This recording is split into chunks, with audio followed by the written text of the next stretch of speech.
Hey everybody, it is Elsa932 on YouTube. Thank you for joining me. This is episode 6 of Love is Blind Italy. Please make sure you have hit that like, you are subscribed to the channel, and you have your notifications on so you know exactly when I go live with exciting things on this channel. Let's get into it because we got a lot.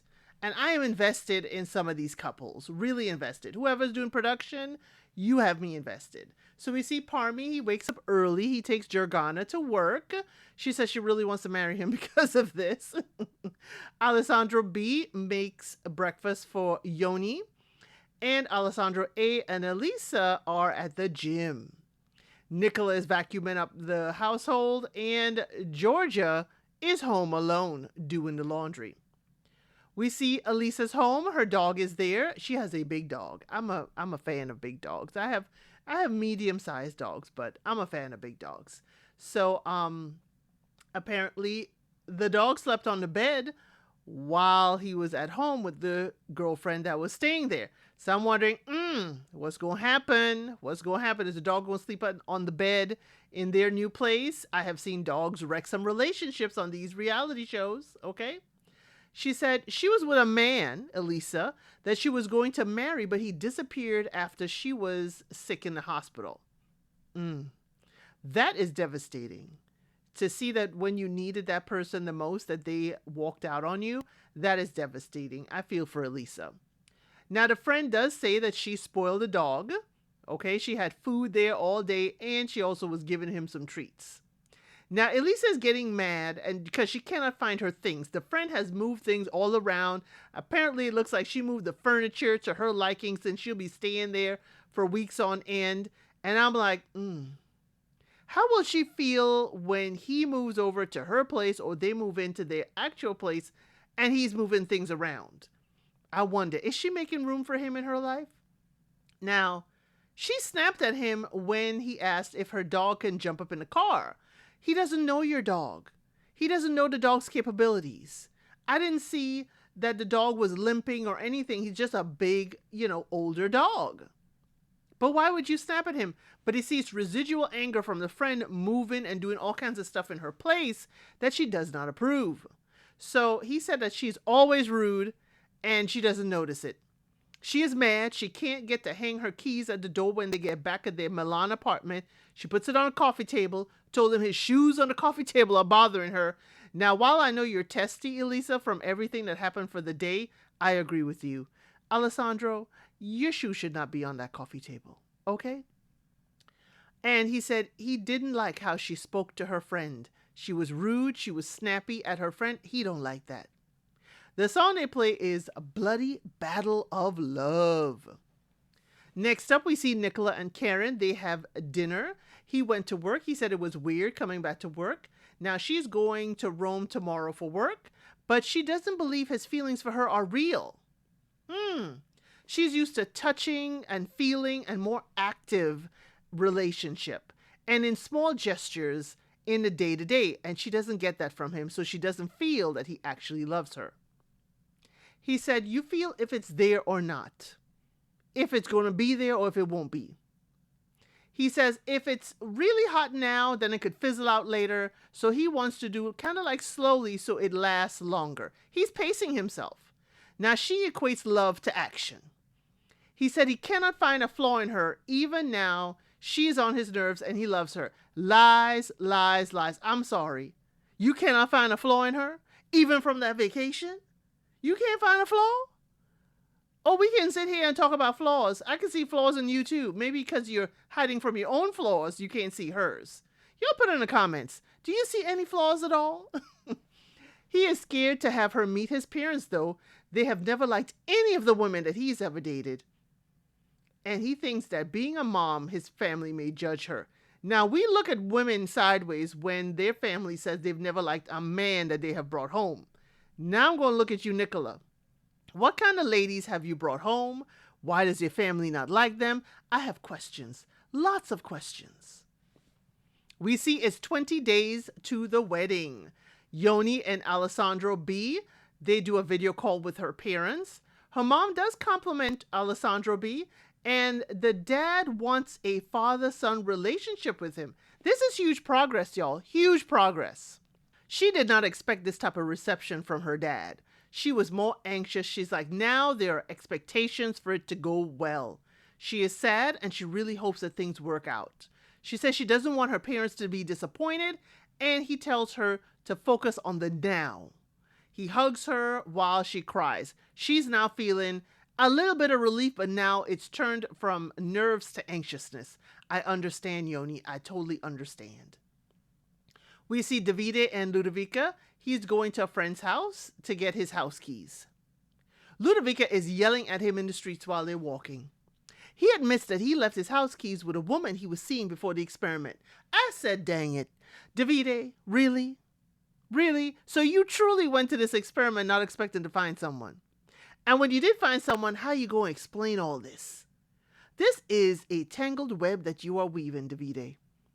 I want to see how you get out of this. Ludovica says she won't be at his beck and call and will not get the keys from some other woman that he has slept with. Now, she didn't say slept with. She said the whole F word, and I said, you better tell him. You better tell him.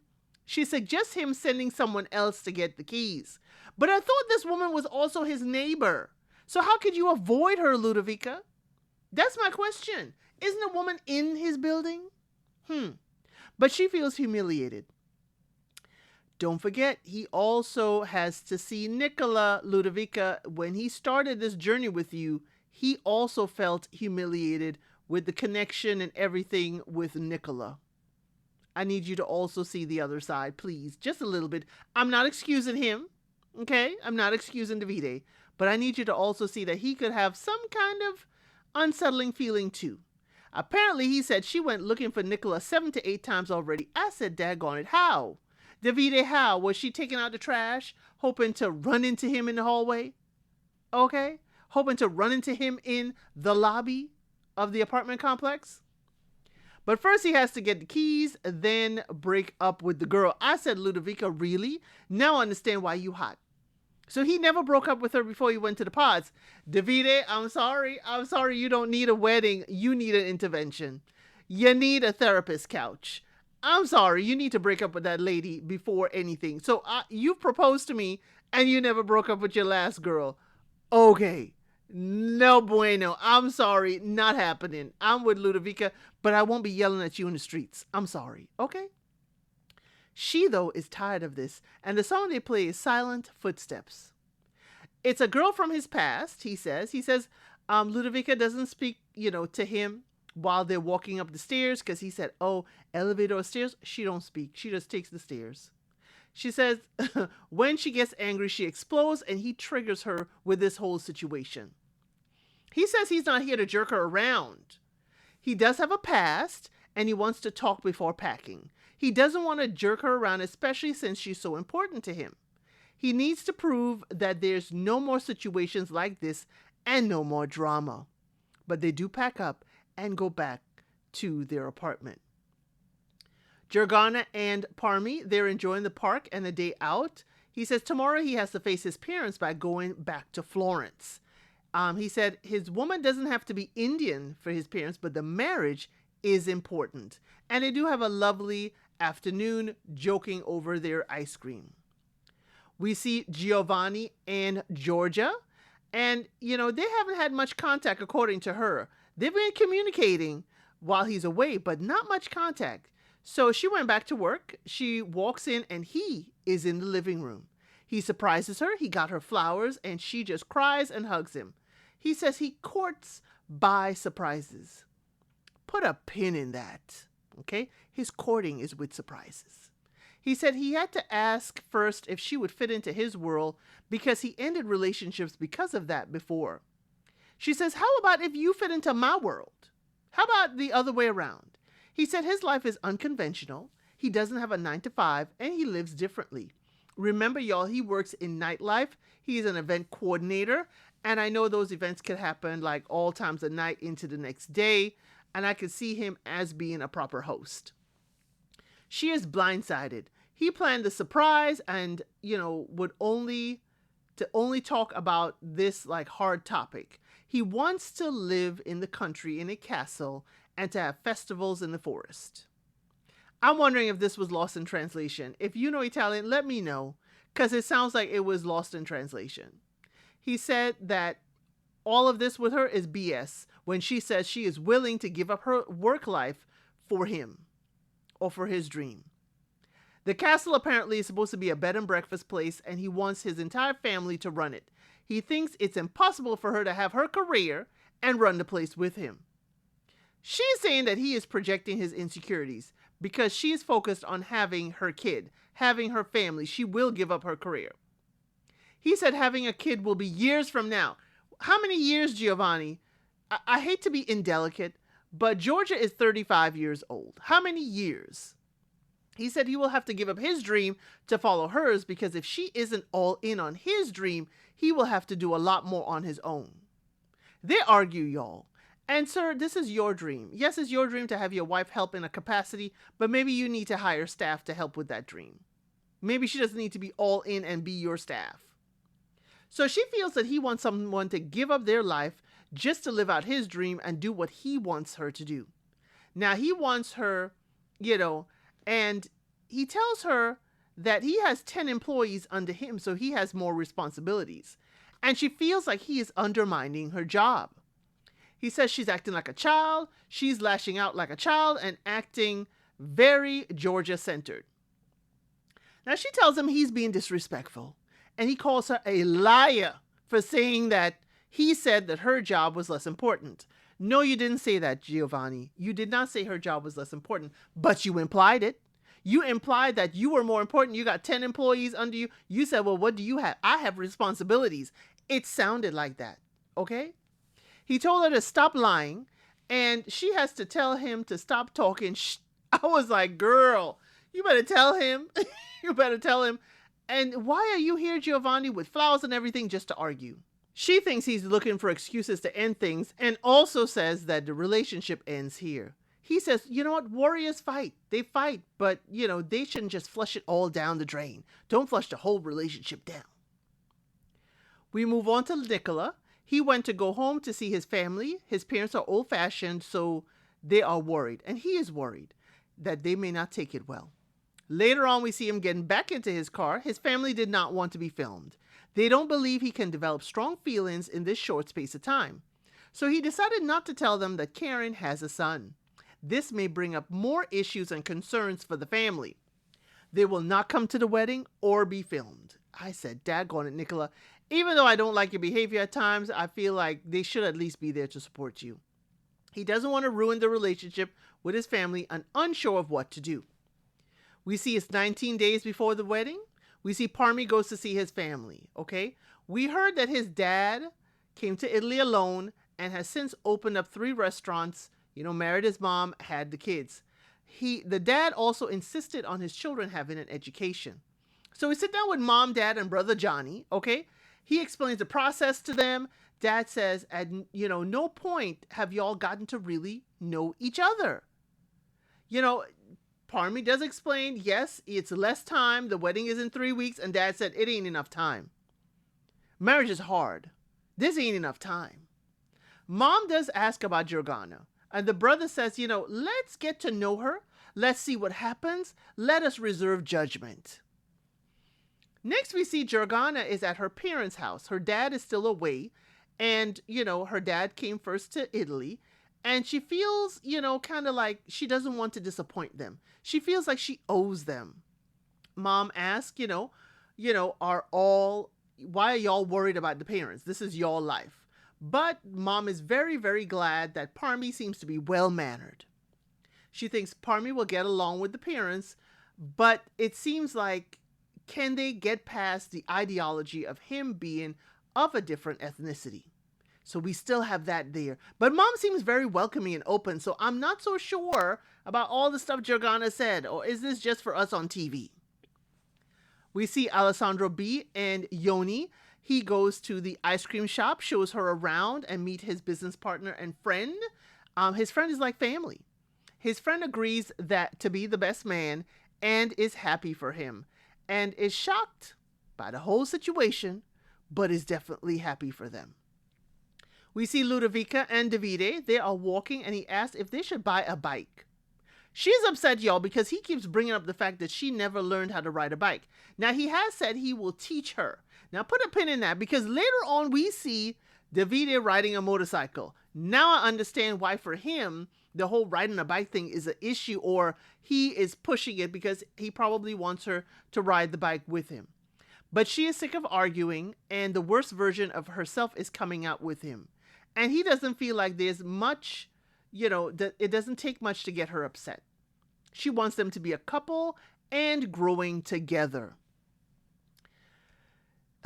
Giovanni and Georgia, they had a long talk. He said he has doubts and he needs things to lighten up and for them to drop their weapons. She said it's a perfect day, for him because he did not see her. Now they hug on the couch. They're taking little slides at each other. And he said, hey, they do kiss and they have a great kiss. And he says, you know what? In 3 to 4 years, at this rate, they will have wonderful intimacy. Daggone it. 3 to 4 years?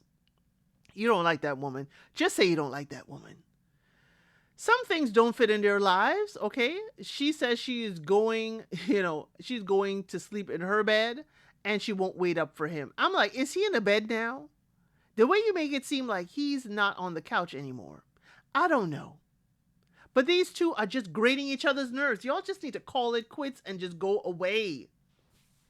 Yoni and Alessandro, says, why don't you live in South Korea? Now, she said something that resonated with me. She said she felt foreign even though she is Korean herself. I totally understand you. I totally understand being part of a culture yet feeling foreign to it. Yoni, I really resonate with you after this and totally understand. With him, she is just Yoni.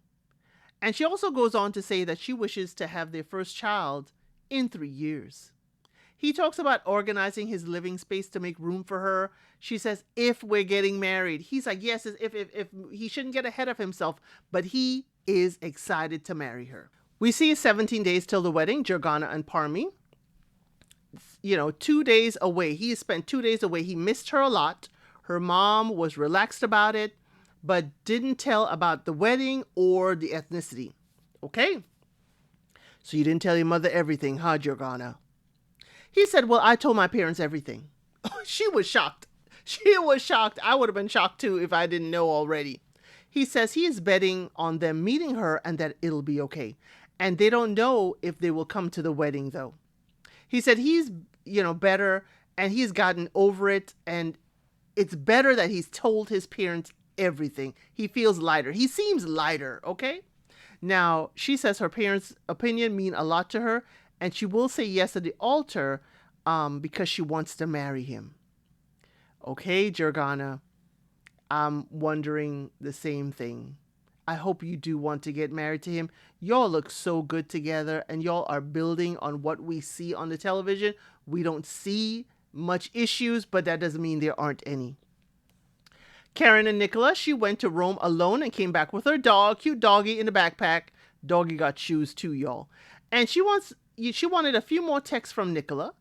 And when she walks into the apartment, he had balloons all around the living room and a toy for her dog. She was ecstatic. She was ecstatic. She did see her son and his dad and they talked. The son does not want to meet until the wedding day. Nicola said he will be happy to meet her son whenever it is right. And he also showed Karen's photo to his parents.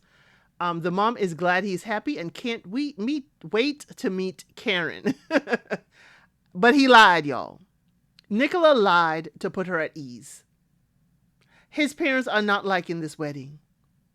And he wants his family at his side by the wedding. He will try to make it happen, but he don't know. Remember, the parents don't want to be filmed. They don't want no parts of this. But he told Karen, they can't wait to meet her. Nicola, your house of cards are built on a lie. Alessandro and Elisa, the friends, come over. They talk about the pod experience and they ask about the first fight. And he says, it was cleared up, but then he starts talking about the fight. Elisa says she's not happy about it and she snaps at him. She snaps at him right there at the table. Now the friends tell him to give her space when she is like this. And he explains, hey, I've done that. I've given her space. And then she says, I wasn't there for her. They're like, it's a lot to learn, and a lot for him to deal with. Now they argue around the friends. They are arguing at the table around her friends. His temper scares her apparently. And I was like, Netflix, what are you not showing us that his temper is scaring her? We haven't seen much of it. But she said she's always the one with flaws, that he is the one that's perfect, and he's always pointing out what she's doing wrong. He doesn't think that he does anything wrong.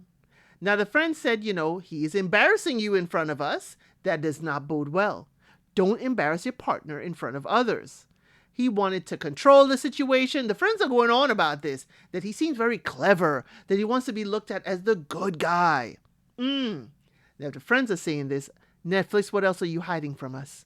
But she thinks that, all the flowers and all the stuff that he does for her is just for show.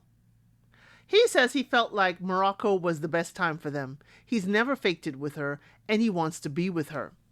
Now she's with her friends while he goes and walks the dog, and he keeps bringing up what's wrong with her, she tells the friends. He always does it. And she feels like an idiot for opening up to a person again. And that is the end of the episode. I hope you'll join me for the next one that should be uploading shortly. Thank you for watching. Please like, share, and subscribe to the channel.